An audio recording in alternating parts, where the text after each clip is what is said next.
Bonjour. La question que l'on va se poser aujourd'hui, c'est d'où vient la notation f de x dx. Donc vous savez que quand on écrit une intégrale,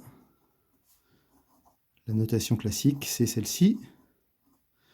D'accord? Alors, même si on a vu qu'on pouvait aussi noter ça comme ça, hein, c'est pareil. Le plus souvent, on a cette notation f de x dx. Alors, que signifie cette notation et surtout, pourquoi est-ce qu'on met un petit dx à la suite du f de x dans l'intégrale?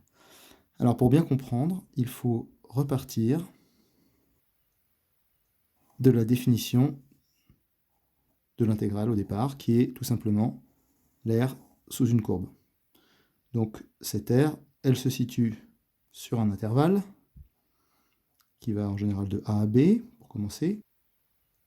Et les premières idées pour calculer l'intégrale, c'était de calculer l'aire de petits rectangles, comme ceci. Voilà, j'en construis un pour commencer. Ensuite, un deuxième, comme ça. Voilà, un troisième. Le troisième, il va être comme ça. Un quatrième. Alors, vous avez compris l'idée, en fait, ce que je fais, c'est que je pars d'un point, je remonte jusqu'à la courbe, et là, je trace une ligne horizontale jusqu'au prochain incrément. Alors là, j'ai pris un carreau, mais on peut prendre des rectangles plus petits.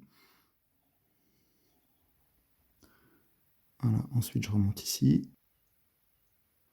Et enfin, ici. Voilà. Alors, l'idée, donc, c'est de dire, évidemment, l'aire de la somme des petits rectangles qui sont ici n'est pas tout à fait égale à l'aire qui est située sous la courbe, hein, entre la courbe et l'axe des abscisses, qui représente l'intégrale.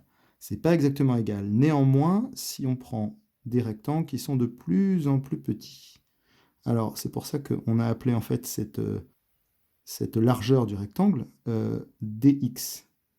Ce qui, dans l'esprit du créateur de la notation, je crois que c'est Leibniz, ça voulait dire une longueur infiniment petite. D'accord ? Donc il faut imaginer dx comme étant très petit. On prend a priori le même dx à chaque fois. Et donc, si je regarde par exemple le premier rectangle qui est ici, eh bien sa largeur, c'est le dx qui est là, et sa hauteur, c'est f de x, puisque c'est le point sur la courbe hein, qui correspond, alors ça correspond au point A ici, mais pour tous les autres points, ça correspond à x. Donc en fait, ça c'est la hauteur du rectangle, et ça c'est la largeur du rectangle, d'accord? Du coup, l'aire du rectangle, eh bien, c'est donc f de x dx, d'accord? Donc le f de x dx représente l'aire d'un rectangle.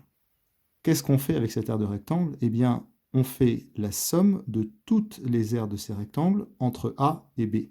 Et le symbole qui est ici, justement, c'est une sorte de S qui est allongé, si vous voulez, étiré, et qui correspond justement à ceci. La somme de A à B de toutes les aires des rectangles f de x dx. Eh bien, ceci est égal à l'intégrale lorsque, évidemment, le petit dx ici est infiniment petit.